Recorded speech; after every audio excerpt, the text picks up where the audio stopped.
नमस्कार, मैं अनूप दत्ता, न्यूज़ संघर्ष आज तक। दोस्तों, इस वक्त में मैं शिक्षा सदन से ठीक मेरे बाईं ओर है और यहाँ मेरी दाईं ओर और बाईं ओर ठीक मेरे सेक्रेटरिएट हैं। और ये जो तमाम देख सकते हैं आप, यहाँ पे जो लेडीज़ खड़ी हैं, ये जो हैं इन्होंने अपनी पढ़ाई किसी ने बीएड में की है, जेबीटी, और मुद्दा पीएचडी टीचर का है जो अपॉइंटमेंट होने हैं। और क्या है ये मुद्दा, और जिसके कारण से इस वक्त में ये तमाम लोग यहाँ पे इकट्ठे हुए हैं शिक्षा सदन के सामने। लेकिन चूंकि शिक्षा सदन के सामने यहाँ पे पुलिस बंदोबस्त है, इनका कहना है उसके सामने आप धरना नहीं कर सकते, और इसलिए यहाँ पे ये खड़े हैं। इस वक्त में हम इनके प्रतिनिधियों से, और जो इस वक्त में एप्लीकेंट भी हैं जो पीएचडी के लिए इस वक्त में फॉर्म भर रहे हैं या भर चुके हैं, उनसे हम बात करेंगे और जानेंगे कि पूरा ये मसला क्या है। हाँ जी, अपना नाम बताइए। जी, मेरा नाम ग्रेसी है और हम सभी कैंडिडेट जो है डीएलएड कोर्स किए हुए हैं जो यहाँ पे इकट्ठा हुए हैं। सो हमारा बस यही इशू है कि डायरेक्टरेट ऑफ एजुकेशन से 11 जुलाई को एक वैकेंसी नोटिस जारी हुआ था, जिसमें कि प्राइमरी स्कूल टीचर की वैकेंसी टोटल 177, जिसमें कि जनरल की 79, ओबीसी की 67, एसटी की 14 और ईडब्ल्यूएस की 17 वैकेंसी डिपार्टमेंट ने निकाली। उसमें क्या हुआ है कि इसमें डीएलएड वाले भी है और कि बीएड वाले भी एलिजिबल है फिल करने के लिए, उसमें हमें कोई भी आपत्ति नहीं है। लेकिन जो जेबीटी कैंडिडेट्स की जो मतलब एलिजिबिलिटी है, मार्किंग क्राइटेरिया है, वो एग्जैक्ट जैसे पहले था एज अर्लियर, वो अभी भी सेम है। बट जो बीएड कैंडिडेट की क्राइटेरिया है मार्किंग स्कीम का, उसमें ड्रास्टिक चेंजेस आया है, जो कि हम इसमें मतलब सहमत नहीं है। बस हम यहाँ पे कोई मतलब धरना या प्रोटेस्ट कोई इस एम से नहीं आए हैं। अपने इस जो आप असंतोष जाहिर कर रहे हैं वो बताने के लिए आए हुए हैं। जी, तो ये मार्किंग स्कीम आपको कुसुम बताएगी। जी, आप बताइए। नमस्कार, मेरा नाम कुसुम है। मार्किंग स्कीम पीएचडी टीचर्स के लिए, डीएलएड वालों के लिए सेम है, पिछली बार की तरह है, उसमें कोई चेंजेस नहीं किया गया है। लेकिन एज मैम ने बताया है कि हम पहले भी बीएड वाले भर सकते थे इस पोस्ट के लिए, वो भी एलिजिबल थे, अभी भी वो एलिजिबल है। लेकिन दिक्कत की बात ये है कि उनके लिए अलग से मार्क्स जो है, बीएड का मार्क्स जो है उनके लिए जो है वो बढ़ा दिया गया है। पहले जो है वो हमारे क्राइटेरिया के हिसाब से भरते थे और उनको सिर्फ 5 पॉइंट मिलते थे। इस वक्त जो है वो इक्वल कर दिया गया है, उनका बीएड का मार्क्स भी 25 कर दिया गया है और हमारा भी अब 25 है। हमारे लिए ग्रेजुएशन का मार्क्स है सिर्फ 5 पॉइंट और उनके लिए है ये 10 पॉइंट, जो कि हमारे साथ नाइंसाफी है। जो भी लोग जिनका भी पॉइंट हमसे कम था, हमारे तो आप लोग जेबीटी वाले हैं? जी हाँ जी, हमने डीएलएड कोर्स किया है। हम जितने भी लोग यहाँ पर खड़े हैं, पहले जेबीटी जो है वो अक्सर पीएचडी के लिए अप्लाई करते थे।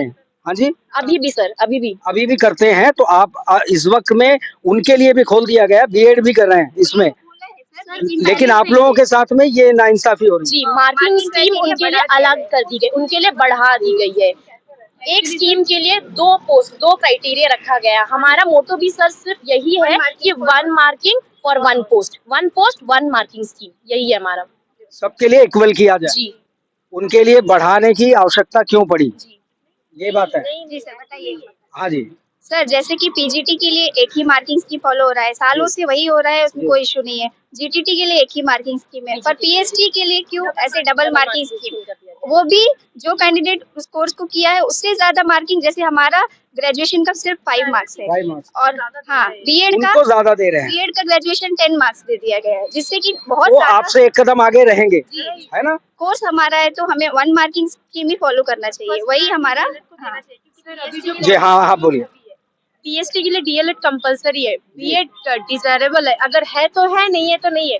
लेकिन प्राइमरी स्कूल टीचर जो है वो डीएलएड कोर्स के ऊपर बेसिस में ही होता है, तो हमें फर्स्ट प्रायोरिटी देना चाहिए, ना ही उन्हें वो भर सके। लेकिन मार्किंग स्कीम जो है वो हमारा साथ उन लोग कंप्लीट करे, उनके साथ हम नहीं करे, एक ही रहना चाहिए बस। अभी जो कॉन्ट्रैक्ट में निकला था ना सर, वो उसमें भी सेम था सर, लेकिन अभी जो परमानेंट पोस्ट निकाले इसमें जो है चेंज हो गया मार्किंग।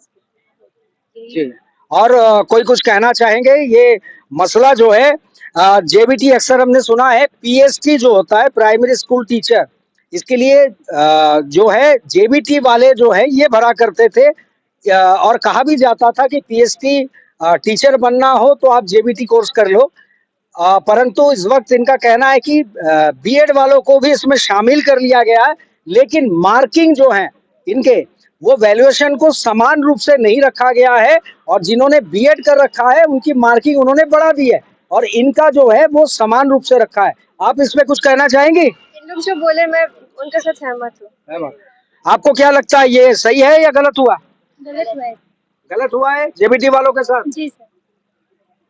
चलिए अब देखना होगा कि हम बातचीत करेंगे, कोशिश करेंगे संपर्क साधने की और या अधिकारियों से जानने की कि दरअसल ऐसा क्यों हुआ, क्योंकि जिस पे अधिकार था जॉब, आज के दिनों में जॉब की आवश्यकता हर पढ़े लिखे नौजवान को होती है, परंतु जहां पे आपने इस प्लेटफॉर्म को बीएड के लिए भी खोला हुआ है तो कंपटीशन में इनको पहले से ही जो जेबीटी के छात्र रहे हैं, पास आउट हुए हैं, इनको एक कदम पीछे क्यों किया गया और उनको एक कदम आगे क्यों लाया गया?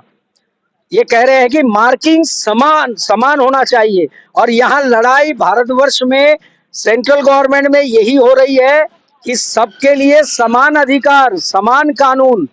और यहाँ पे कहीं ना कहीं ऐसा प्रतीत हो रहा है कि एडमिनिस्ट्रेशन जो है और एजुकेशन डिपार्टमेंट यहाँ पे समान अधिकार और समान कानून का इस्तेमाल नहीं कर रही है।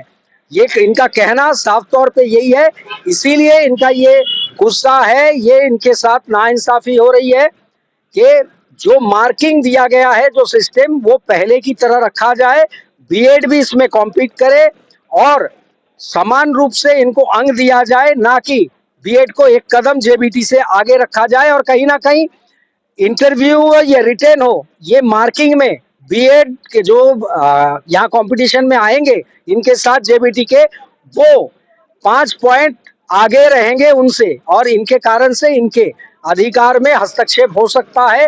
कंपटीशन या कहीं ना कहीं गलत तरीके से करवाया जा रहा है, सिलेक्शन गलत तरीके से करवाया जा रहा है, ये तमाम बातें सामने आई हैं। चलिए इस वक्त में हम बात करते हैं जो कैंडिडेट प्रतिनिधि जो हैं यहाँ जेबीटी के भीतर गए थे और उन्होंने बातचीत की, फॉर्म लेकर गए थे। हम जानते हैं उनसे कि वहाँ क्या बातें हुई। अपना नाम बताइएगा। अरुण। तो अरुण जी, वहाँ पे क्या हुई बात जब शिक्षा सदन गए आप? जब हम गए सेक्रेटरी सर के पास तो सेक्रेटरी सर ने हमारा मुद्दा सुना और उन्होंने बताया है कि उस पे जो वो देखेंगे उसके ऊपर बात करेंगे एंड जो डिसीजन होगा वो बताएंगे, हमें इन्फॉर्म करेंगे कुछ दिनों में। इसको उन्होंने कोई आश्वस्त किया या फिर कि इतना ही कहा कि देखेंगे? उन्होंने बस इतना ही कहा कि देखेंगे, जो बन पड़ेगा वो करेंगे। क्योंकि अक्सर आदमी देखेंगे कहकर शायद देखते ही रहते हैं। जी। क्यों, आपका क्या कहना है? जी वो तो है, बट सर ने बोला है एग्जामिन करेंगे तो देखते हैं, एक दो दिन देखते हैं, एक दो दिन देखकर फॉलो अप कर लेंगे। तो आप लोगों को क्या लगता है ये नाइंसाफी है मार्किंग का जो बात है? नाइंसाफी तो है सर, जो जिस प्रोफेशन के लिए पढ़ रहे हैं, जो कोर्स कर रहे हैं, तो उसी को अगर वेटेज ना देकर किसी और प्रोफेशन को वेटेज दिया जा रहा है तो नाइंसाफी तो है। ऐसा हो तो जैसे आप लोग मांग कर रहे हैं और जेबीटी के साथ नाइंसाफी कर रहे हैं, मतलब हो रही है, यहाँ पे किया जा रहा है, तो जेबीटी की पढ़ाई, इसीलिए जेबीटी भी पढ़ा जाता है कि हमें पता था कि पीएचडी के लिए अप्लाई करते हैं। अब वहाँ पे इनको लाया गया और इनको ही वेटेज दे दिया गया, तो जेबीटी को बंद कर देना चाहिए। जी सही बात है सर, सही बात है। क्योंकि आप जेबीटी को दिलासा देकर ही पढ़ा रहे हो कि जेबीटी कर लो, आप उसके बाद एलिजिबल हो गए, एक्सपीरियंस आ जाएगा, आप एलिजिबल हो जाओगे पीएचडी के लिए। अब उस दौर से भी आपको हटाया जा रहा है, तो जेबीटी जो कोर्स है उसी को हटा देना चाहिए। जी सही सही सही। अगर हमें वहाँ पे 10 पॉइंट मिल रहे हैं बीएड और ग्रेजुएशन के, वही जगह पे बीएड वाले को 35 पॉइंट्स मिल रहा है, तो जहाँ पे हमें 10% मिल रहा है उनको 35% मिल रहा है। आपको अप्लाई करना, आप जो अप्लाई कर रहे हैं वो बेकार ही चला गया, एकदम बेकार हो गया सर। क्योंकि वो सीधे सीधे रेस में 100 मीटर के रेस में वो 50 मीटर में जाकर खड़ा हो गया और आप 0 से शुरू कर रहे हो। वो 50 से 100 मीटर दौड़ेगा, सिर्फ 50 मीटर। एब्सोल्युटली सर, वही सर सेम। फिर वो आगे ही पहुंचेगा, आप पीछे रहोगे। उनका 80 पॉइंट्स पर पहुंच जाएगा, हम 60s में रह जाएंगे। बिल्कुल बिल्कुल। मैं शायद समझा पाया दर्शकों को और आप समझ पाए कि किस तरीके से ये नाइंसाफ़ी हो रही है कि कहीं ना कहीं इनको बीएड वालों को जेबीटी के पास आउट के बाद जो पीएचडी होता है, पीएचडी में लगभग इनको इतने माइलेज दिया जा रहा है कि रिटेन या एग्जामिनेशन से पहले ही उनको जैसे हमने कहा कि 100 मीटर के रेस में उनको 50 मीटर पे खड़ा कर दिया गया कि 50 मीटर से आपको 50 मीटर दौड़ना है तो आपका 100 मीटर कवर अप होगा। और जेबीटी वालों को कहा जा रहा है आप शून्य से यहाँ से आप दौड़ोगे 100 मीटर तक। तो ये कहीं ना कहीं घोर नाइंसाफ़ी है। जैसे इन्होंने कहा, सेक्रेटरी महोदय ने कहा है कि इस पे गौर करेंगे और इसका संज्ञान उन्होंने लिया है। अब देखना ये होगा कि ये कहीं सिर्फ कोरा एक जिसको कहा जाता है वादा, एक कोरा वादा ही बन के रह जाता है या इस पे ठोस कोई कार्रवाई करेंगे, कदम उठाएंगे और इसको रेक्टिफाई करने का प्रयास करेंगे। हमें इंतज़ार रहेगा और हम इसकी ताज़ा अपडेट आप तक देते रहेंगे। बातचीत हम भी करने का प्रयास करेंगे। इसी समाचार के साथ मैं कैमरामैन मूर्ति के साथ अनूप दत्ता, न्यूज़ संघर्ष आज तक।